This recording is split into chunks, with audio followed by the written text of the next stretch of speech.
Jadi laporan akan sangat lebih ringkas dan lebih real up to date-nya. Ketika kita mau menyalakan mesin harus ada pembayaran dulu. Baru mesin mau bisa jalan.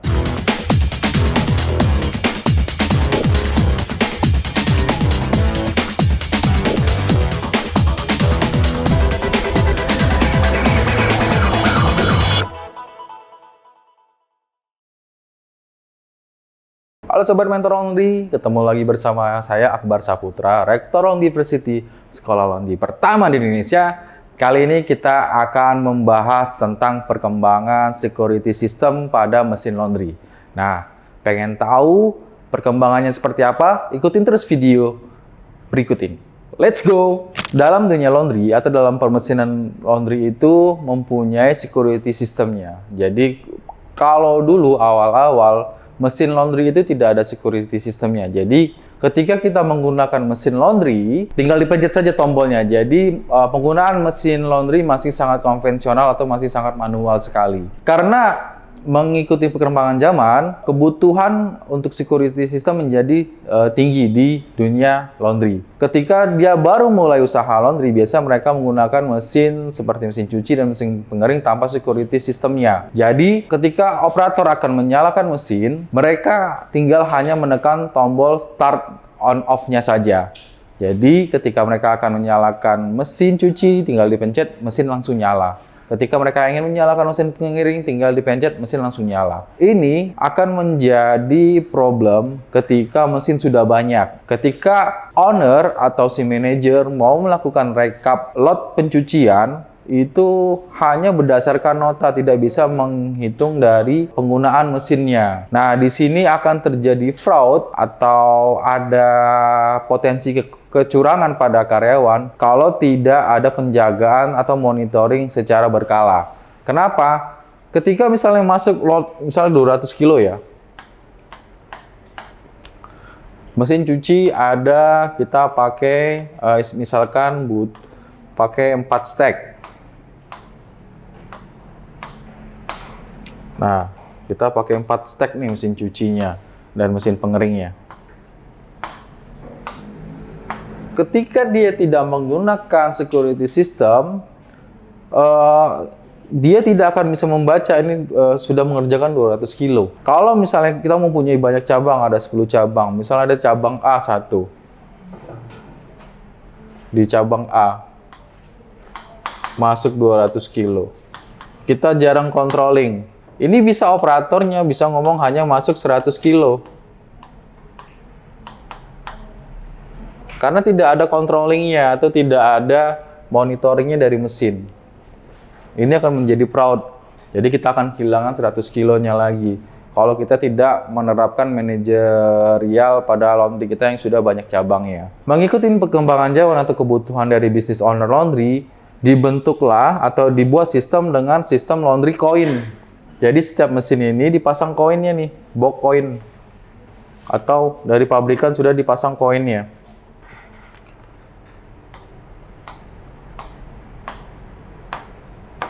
Nah, jadi ketika mereka mau menyalakan mesin cuci, mau menyalakan mesin pengering, operator harus memasukkan koin ke dalam lubangnya, ke sini misalnya. Dia masukin. Baru mesin bisa nyala. Ketika mereka mau menggunakan pengering sama saja, dia harus masukin koin juga. Ini baru bisa nyala. Ketika ada lot 200 kilo, kita pecah. Misal hanya kita nyucinya maksimal boleh di angka 5 kilo misalnya. Satu mesin itu hanya boleh 5 kilo. Untuk mencuci 200 pakaian dengan maksimal di 5 kilo untuk satu mesin, kita butuh 40 koin. Ya, 40 koin. Ini untuk misal cucinya. Jadi butuh 40 koin lagi untuk pengering. Seperti itu. Jadi total kita ada butuh 80 koin. Jadi nanti dipecah-pecah nih, ini 10 koin, ini 10 koin, ini 10 koin, ini 10 koin. Seperti itu. Nanti ngeringin juga sama 10 koin, 10 koin, 10 koin, ini 10 koin.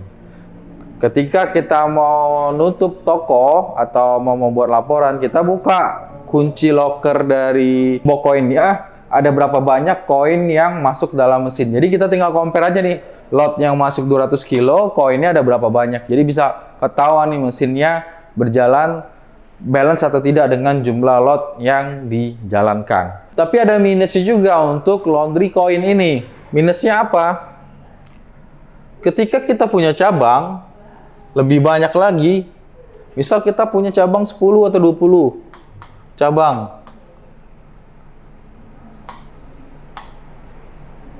Ini akan menjadi PR ketika kita mau tutup. Kita harus ngunjungin semua outlet, ngitungin koinnya satu-satu. Jadi dari satu koin, satu mesin ini berapa koin, ini berapa koin, ini berapa koin, ini berapa koin, ini berapa koin. Terus ke cabang kedua, cabang ketiga, cabang keempat, itu akan sangat membutuhkan banyak waktu untuk membuat laporan pada setiap laundry-nya. Si operator atau supervisornya yang keliling untuk ngecek buat laporan ini akan dibuat repot dengan sistem koin seperti ini. Secara fraud dia akan berkurang, tapi secara membuat laporannya itu akan membuat lebih ribet lagi untuk operatornya. Nah, lanjut. Di-upgrade lagi sistemnya dari koin berubah menjadi tap kartu. Tap card. Seperti itu. Tap card ini, boxnya ini, dia bukan bentuk box koin lagi, tapi dia ada modul tempelan di sini, seperti e-tol, tahu e-tol? Atau kita pakai e-money atau pakai flash money, itu. Di sini dipasang nih mesinnya. Tapi tap card ini bukan untuk pembayaran ya, tapi untuk menghitung penjumlahan pemakaian. Jadi belum terintegrasi dengan payment gateway atau digital paymentnya. Jadi ini hanya untuk sistem controlling aja. Jadi dengan tap card ini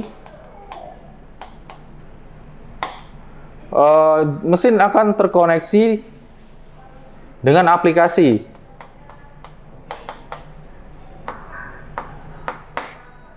Nah, ini sangat mempermudah si owner untuk controlling di setiap outlet laundry-nya. Jadi kalau misalnya ada 10 outlet, 20 outlet, dia langsung ketahuan nih mesin sudah berapa kali nyuci. Misalnya ada 200 kilo, ada sudah sampai 40 tab. Ya.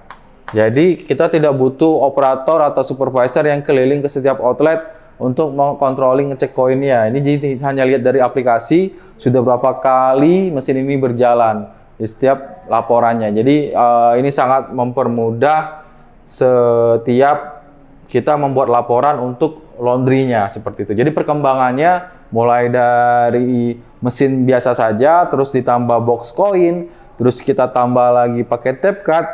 Terus permasalahan ada lagi yang baru nih. Kenapa?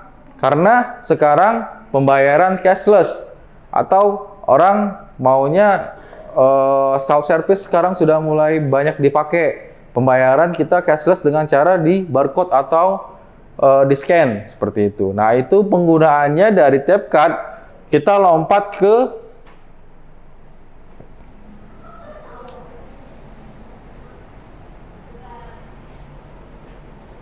kita dari tap card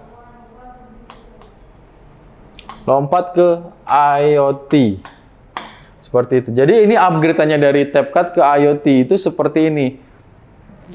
Pembayaran sudah menggunakan digital ketika mesin di-scan atau dinyalakan, itu harus langsung ada pembayaran lewat payment gateway-nya. Entah itu lewat OVO atau GoPay atau langsung dari akun bank. Jadi di mesin ini sudah dipasangkan mesin barcode-nya atau modulnya untuk dilakukan pembayaran. Ketika saldo sudah masuk, mesin langsung nyala sendiri.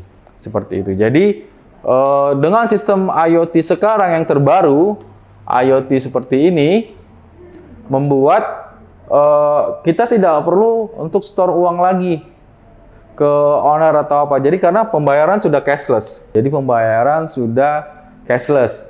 Jadi si owner nggak perlu ngitung omset real lagi, langsung lihat ke lokasi, si operator atau supervisor tidak perlu keliling outlet lagi secara tiap hari atau mau tutup toko ngecek, menghitung koin atau tinggal lihat dari aplikasinya.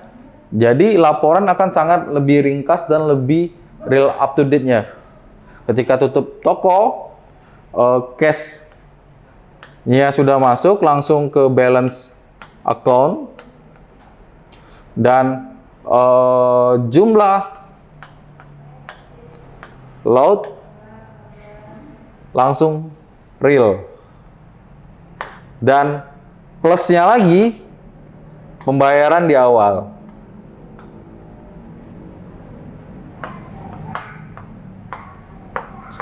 Nah, ini penting banget nih pembayaran di awal. Karena ketika kita mau menyalakan mesin harus ada pembayaran dulu. Baru mesin mau bisa jalan. Kalau nggak ada pembayaran, mesin nggak bisa jalan. Jadi ini sangat membuat cash flow di usaha laundry kita menjadi lebih sehat. Karena tidak perlu adanya stok opnam atau ngecek barang yang udah dibayar atau belum. Dengan sistem kita pakai IoT. Nah, terus ada pertanyaan nih. Kalau misalnya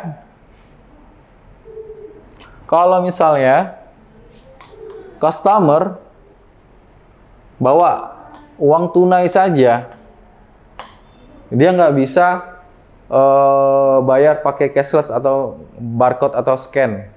Bagaimana solusinya? Solusinya adalah kita menyediakan kasir deposit.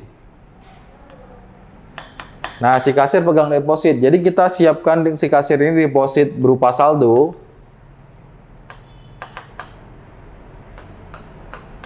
Sebesar 1 juta misalnya. Nah, deposit saldo 1 juta. Ketika si customer bayar pakai tunai, uangnya akan diambil oleh kasir, si kasir yang akan menyeken si mesinnya. Jadi alurnya, si kasir yang menyeken.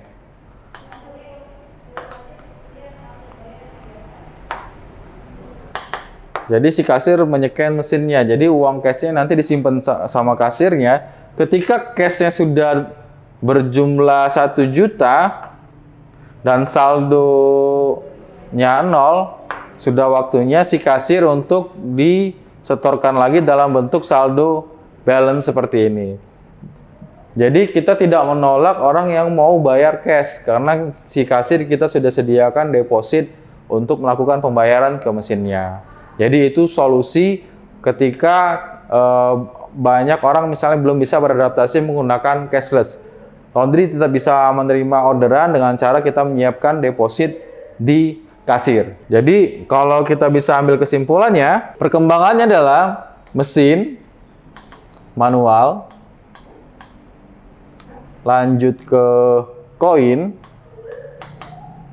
lanjut ke tap card, lanjut ke yang terbaru adalah IoT. Jadi alurnya seperti ini, perkembangan dari security system pada mesin laundry. Dari manual, menggunakan koin menggunakan tap card, dan lalu menggunakan IoT. Perkembangannya sekarang sampai di IoT. Seperti itu. Jadi tinggal Bapak Ibu bisa menyesuaikan budget atau sesuaikan kebutuhan berdasarkan layanan laundrynya. Mau menggunakan sistem security sistemnya seperti apa di laundry Bapak Ibu. Semoga informasi ini bermanfaat untuk laundry Bapak Ibu. Semangat terus pengusaha laundry Indonesia. Mentor Laundry Channel, gaspol!